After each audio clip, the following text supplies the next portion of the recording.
We all see it happen, right? Aging, it's like finding that first grayed hair or realizing you can't quite rally after a late night like you used to. It gets us all. But what if we could hit the pause button on aging? Or at least slow it down a bit? That's a fascinating question. And it's something that researchers like Dr. David Sinclair are exploring in really groundbreaking ways. Yeah, and that's what we're diving into today. His work, this idea that aging might not be as inevitable as we think. Right. And Dr. Sinclair, he's a genetics professor at Harvard, a leading researcher in the field of aging. A big name. And he's basically saying aging is a disease. We can treat it, maybe even prevent it. A bold claim, for sure, and it's really making waves in the scientific community. What's really interesting about his research, though, is that he's not just looking at why we age, but the how. And maybe even more importantly, what we can actually do about it. Okay, so where do we even start? I get that our genes play a role in how we age, but there's got to be more to the story, right? Absolutely. Think of it this way. Your genes, they're like a blueprint, Right. a starting point. But there's this whole other layer called the epigenome. It's like having the blueprint, the plan, but then the epigenome is like the construction manager.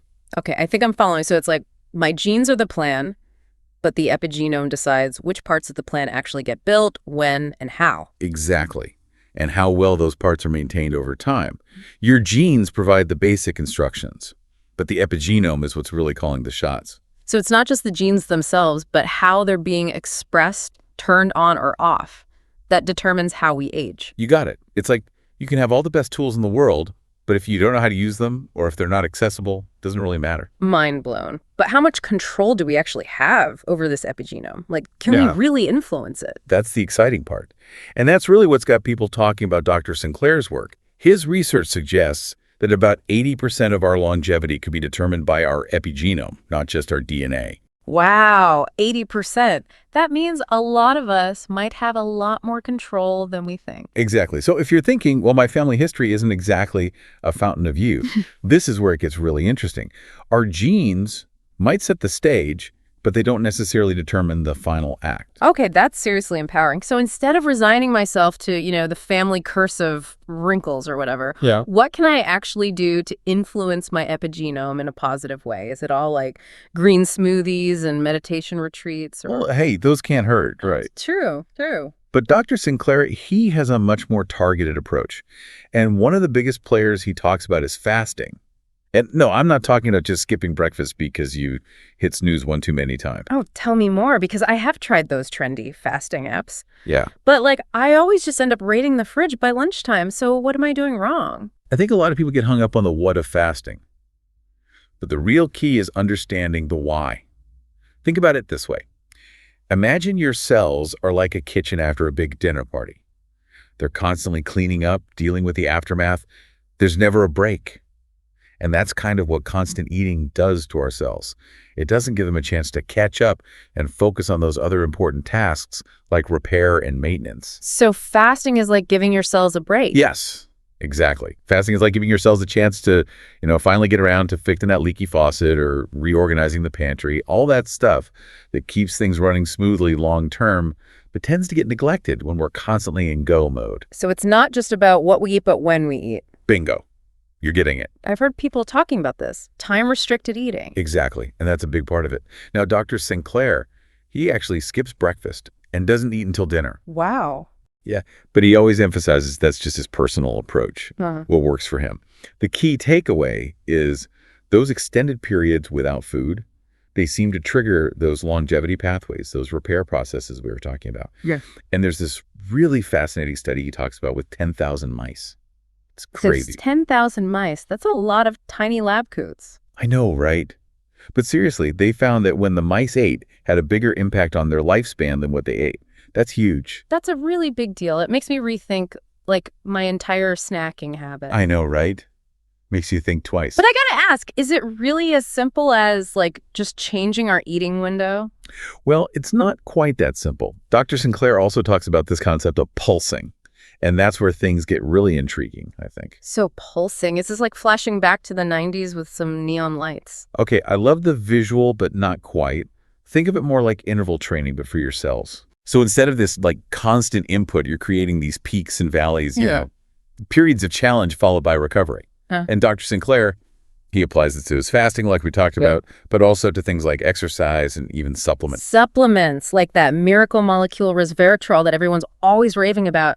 I will admit I have totally fallen for the a glass of red wine a day thing. Oh, yeah, the old "it's good for your heart" excuse. Exactly. Well, about that, Dr. Sinclair says that you'd need about 200 glasses of red wine to get the dose of resveratrol that he's talking about. Okay. So maybe I'll stick to my one glass and a good workout. But seriously, what's the deal with resveratrol and aging? Why is everyone talking about it? Yeah, it's definitely not just hype. Resveratrol seems to activate these longevity genes called sirtuins. Sirtuins, okay? Yeah, think of them like the maintenance crew in your cells. Mm-hmm. They're cleaning up damage, keeping things running smoothly. Right. And resveratrol is like giving them this big energy boost to do their jobs even better. So more resveratrol, more good. Should I be adding it to my morning smoothie? Hold your horses. Dr. Sinclair really emphasizes that quality is key when it comes to resveratrol. He says that a lot of resveratrol supplements on the market that are either ineffective or worse could even cause digestive problems if they've gone bad. Wait, seriously, there's bad resveratrol. How can you even tell if it's the good stuff? Well, apparently, good quality resveratrol should be this light gray or white color. Okay. And if it's brown, it's probably oxidized, meaning it's lost a lot of its potency. He also recommends dissolving it in fat, like olive oil or yogurt, to help with absorption. And speaking of absorption, there's another piece to this puzzle, NAD. Okay, more acronyms. Is this going to be on the quiz? I'll make you a cheat sheet, don't worry. But NAD is super important. Think of NAD as the fuel that those sirtuin genes need to function. Like, remember the maintenance crew we were talking about? Yeah. They need energy to do all that cellular repair. Right. But as we age, our NAD levels naturally decline, just like our energy levels tend to dip in the afternoon. Ah, so that's where that afternoon slump comes from. But seriously, how do we boost NAD? Are we talking like energy drinks now? Not quite, although I wouldn't say no to a little caffeine boost this afternoon. Right, me neither. But you're on the right track with thinking about boosting something. Dr. Sinclair, he actually takes NMN, which is a precursor to NAD, Okay. and he describes it like throwing logs on the fire. It gives your body what it needs to produce more NAD, more of that cellular energy. In fact, some unpublished clinical trial data that he mentioned show that taking NMN actually doubled NAD levels in just 2 weeks. Wow, okay, that's impressive. Sign me up.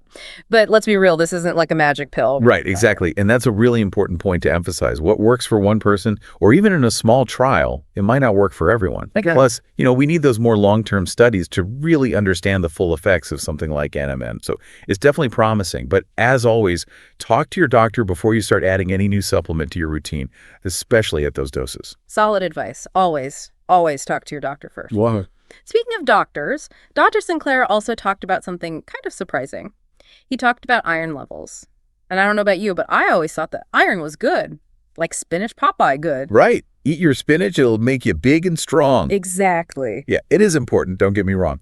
But Dr. Sinclair, he actually noticed this interesting pattern in his research. The healthiest individuals, the ones with the best biomarkers, they often had slightly lower iron levels than average. So too much iron could actually be working against us when it comes to aging. That's what his research seems to suggest. Yeah. That's a game changer. Makes you wonder what else we might be getting wrong about aging, Totally. And I think it highlights the importance of what Dr. Sinclair calls personalized health tracking. It's not enough to just go by those standard blood tests and what's considered normal in this general sense. Right, because we're all different. Exactly. We need to understand our own baseline, our own unique needs and responses. I like that. Taking control of our own data and understanding what works for us as individuals. Right. And Dr. Sinclair, he even talked about how he's a big advocate for looking beyond just those standard blood tests. He actually showed his own really detailed blood work to his doctor. He did. Yeah.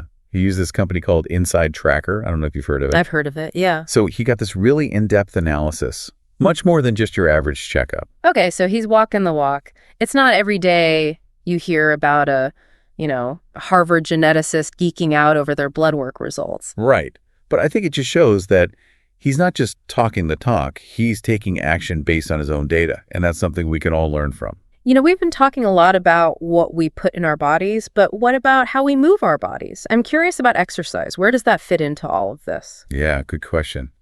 Dr. Sinclair, he's a big advocate for exercise. Yeah. And not just, for fitting into those skinny jeans. Right. Although, hey, that's a nice bonus if it happens. Always a plus. But he talks about how aerobic exercise, so think running, swimming, anything that really gets that heart rate up, can actually increase those NAD levels we were talking about earlier. Oh, interesting. So it's like giving our cells a double whammy. We're boosting NAD through exercise, and then maybe even more by supplementing with NMN. You got it. Yeah. It's like jump-starting those cellular repair processes in a couple of different ways, giving them that extra support to keep things running smoothly. But Dr. Sinclair also emphasizes the importance of maintaining muscle mass as we age. That's where strength training comes in. Yeah, because nobody wants to turn into that frail old person who can't open a jar of pickles, right? Right. I mean, come on, got to be able to handle those pickles. Exactly. But in all seriousness, it's not just about, being able to handle your groceries. As we get older, we naturally start to lose muscle mass. And that can have a real impact on everything from our hormone levels to our metabolism. So it's important to keep those muscles strong. So it's all about balance, right? Getting those heart-pumping cardio sessions in, but also making time for some weightlifting or some kind of strength training. I gotta ask, how does a busy scientist and aging guru like Dr. Sinclair fit it all in? Does he have a secret time turner hidden in his lab? Wouldn't that be amazing? Just add a few more hours to the day. Right. But no, he actually applies that same pulsing principle to his workouts too. He's all about short bursts of high intensity, really pushing his limits, and then following it up with proper rest and recovery. It's so interesting how this idea of pulsing keeps coming up, whether it's fasting, supplements, exercise. It seems like giving our bodies those periods of challenge and recovery is a key part of this whole longevity equation. It really does, doesn't it? It's like that old saying, what doesn't kill you makes you stronger. Right. It's not about being on all the time, but about strategically pushing our limits and then letting our bodies do their thing, letting them bounce back even stronger. So we've covered a lot of ground today, from the epigenome to fasting to supplements and even the surprising role of things like iron and exercise. It's a lot to digest. It is. It's a lot to take in, but I think the biggest takeaway from all of this is that we're not just, passive passengers on this aging journey. We actually have a lot more control than we think, or that we've ever thought possible, really. It's almost like we're reframing the whole narrative around aging. We're not just slowly falling apart. We can actively participate in how our bodies age. Exactly. We have agency. Yeah. And that actually leads us to a really exciting question, I think. If aging is truly a disease, as Dr. Sinclair believes, what could the future hold? What kind of possibilities for treatment and prevention are out there waiting to be discovered? That's definitely something for all of us to ponder and for all of our listeners to think about as well. Look, we've tried to give you all the cheat codes to the aging game, but now it's up to you to play it. Experiment. See what works for you, what works for your body, and who knows, maybe we can all rewrite our own aging stories. Absolutely. And remember, this is just the start. Keep learning, keep exploring, and always, always talk to your healthcare provider before making any major changes. Couldn't agree more. And with that, thanks for joining us on this deep dive into the fascinating world of aging. Yeah, thanks everyone. We'll see you next time when we'll be tackling another mind-blowing topic and hopefully uncovering even more insights to help you live your best life at any age.